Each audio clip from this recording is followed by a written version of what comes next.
Hello and welcome to Quilting with Lori. My name is Lori Dickman. Today I've got a wonderful patriotic quilt that I can't wait to share with you. This is a pattern that you'll find out on my website. It's available as an individual pattern. It's also available in my patterns book, my Scrappy Speedy Solutions patterns book. So if you have this book, then you also have the pattern for this Stars and Stripes patriotic quilt. Here it is, a really great, fun, and simple quilt to make. Let me show you how this is done. Before I take you to my tabletop and show you how these two blocks are constructed, I just want to remind you that I do have a tutorial video out on my YouTube channel that walks you through step by step on how to cut, sort, and organize your scrap stash the speedy way. So check that out. I do have corresponding books in my website, and I'll link also that information below in the description box. And this is the patterns book. These are 12 additional scrappy patterns made using my Speedy Solutions, which are the techniques that I teach here. I do have tutorials that go through this. I'm going to be coming up with a Scrap Up Your Stash party in another couple of weeks, so stay tuned because I'd love to have you join me for that. This block consists of the Ohio Star block and some jumbo half square triangle blocks. You're going to be making 6 of the Ohio Star blocks. They'll represent the stars on the flag. And then you're going to need a total of 14 of these jumbo half square triangle units. I've actually used, I think it's a total of 4 of the white or the white and blue half square triangles, and then 11 of the white and red. So I used a total of 14 of these.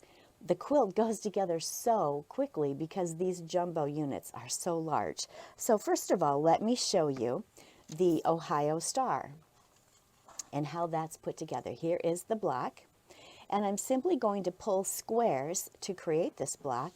Here's what I've pulled. I've pulled a 5.5 inch square, and since I don't actually have 5.5 inches in my stash, I do have 6 inches. So I pulled 6-inch squares and then just cut off 2 sides so that I have a 5.5 inch square. So that's something you can simply do much faster than actually cutting out all of them that you need. So that's going to be for the center of your block, and then you're going to need 4 3.5 inch blues, and these are going to be cut on the diagonal around the base of these flying geese units. You're going to need 2 of the 4.5 inch squares, and these are going to be cut on the diagonal to create each of these base units for the flying geese. And I'll show you that in just a moment.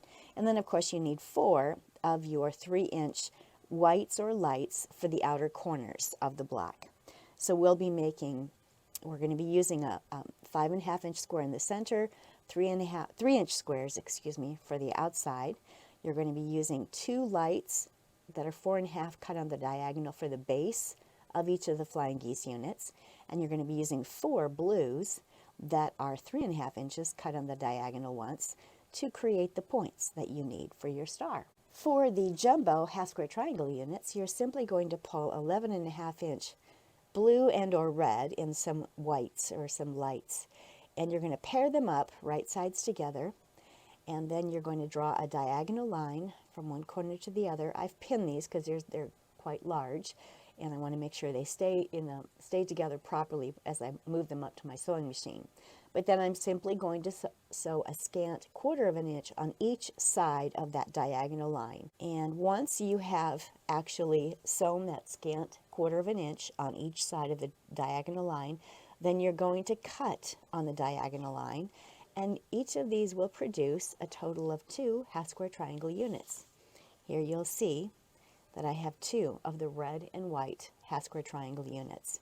You've seen me prepare and sew these half square triangle units in almost every one of my scrappy block videos that I produce for every Monday. So I'm sure this is something that it's old hat to you. You've seen me do it so many times, so I'm not going to do it for you, but that's what you'll need to do. Then once that is done, once you have done all the parts and pieces and pressed it open, then you absolutely must square this up to 10.5 inches, because this block, the half square triangle blocks, and the Ohio Star blocks are going to all be 10.5 inches before they're sewn together. For each of these half square triangle units, there's a total of 14. I made 4 of them that were light white and blue, and I made a total of 10. I think I mentioned 11 earlier, but it's a total of 10 that are red and white. And you'll notice you only need to pull 5 of each of these red squares and 5 of the corresponding white. You only need to pull 2 of the blue squares and 2 of the corresponding white, because every time that you've actually drawn your line, sewn the scant 1/4 inch on each side, and cut on the diagonal line, from each of these you are creating a total of 2 different half square triangle units. There's one unit, and here is the other one. So for each pair of white and red or blue and red, you're actually creating 2 complete half square triangle units. Now, when they have been finished, once you've paired them up and you have sewn them, press them to the dark or press them open if you prefer. Some quilters do like to press their seam allowances open, and that's fine. I do recommend, if you do press your seam allowances open, you might want to make sure your stitch length is a little shorter, maybe a 2.0 or a 2.2, and that will just ensure that things don't pull apart when you're quilting. But then once they're done, they're pressed, square up each of these half square triangle units to 10.5 inches. This half square triangle unit, they all have to be 10.5 inches, and your Ohio Star blocks have to be 10.5 inches. These, as you can see, have not yet been squared up. They're way too big, as you can see.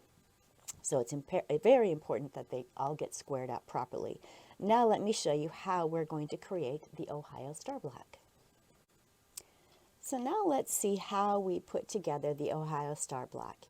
And it's simply 3 rows, and we are using the big red square in the center. We're going to create 4 flying geese units, and then of course we have our 4 corner units here. So what we're simply going to do is take the 2 4.5 inch lights, or whites in this case, cut them on the diagonal so that we have a total of 4 triangles. Those are the larger base triangles for the flying geese unit. I've taken the 3.5 inch blue squares, cut them once on the diagonal, so that I have a total of 8 blue triangles here that will become the points. So basically, all you're going to do for each and every flying geese unit is you're going to be sewing, and you can make it really scrappy. In this case, I'm using the same 2 squares. I did the same here, but you can make this really scrappy. You don't have to have these points matching on each flying geese unit. Totally up to you, whatever you want to do. This is your quilt. But here's what we're going to do. We're going to take the blue, we're going to line it up perfectly along the bottom there. And then we're going to sew a scant 1/4 inch. And I would start at the top here and sew a scant 1/4 inch. Make sure that it's a scant 1/4 inch. If you're sewing a 1/4 inch or more than a 1/4 inch, your flying geese unit may not turn out the right size. So a scant 1/4 inch, that's probably 2 threads less than a 1/4 inch. Sew that, press it open. So that's going to look like that when you're done. And then you're going to take the opposite one and do the same thing. You're going to make sure that the bottom of it is lined up perfectly along the base of the triangle there, and then you're going to sew a scant 1/4 inch down this side to create each and every one of your flying geese units. You'll want to make sure that you square up each flying geese unit to 5.5 inches long by 3 inches wide. So make sure all 4 units are squared up to that measurement. And then you're simply going to put the block together in 3 rows. You're going to put your 3-inch squares on the outside, a flying geese unit, sew that row together. These flying geese units are going to face the 5.5 inch red center. Make sure that you're sewing the bases of those flying geese points to the red center so that your points are outside of it. You want to make sure you're creating the star. If you flip the flying geese unit around, then you're not creating the star, so be careful of that. But you've got your 4 flying geese units, your 4 3-inch squares here. And then once this block has been sewn in this 3 rows of 3, then you want to square it up to 10.5 inches.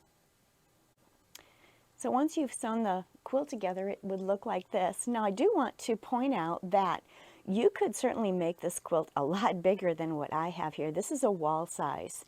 And what you could do is add more stars and then add more rows of the stripes or the half square triangles to create the stripes on the Patriotic quilt. I think it's a beautiful quilt. I'm going to give you a close-up here in a minute of the half square triangle units and the Ohio Star blocks. I want you to see how fun it is to be able to practice your free motion quilting, either on your domestic machine or your long arm. I love to do feathers on half square triangles, so I'm going to show you that.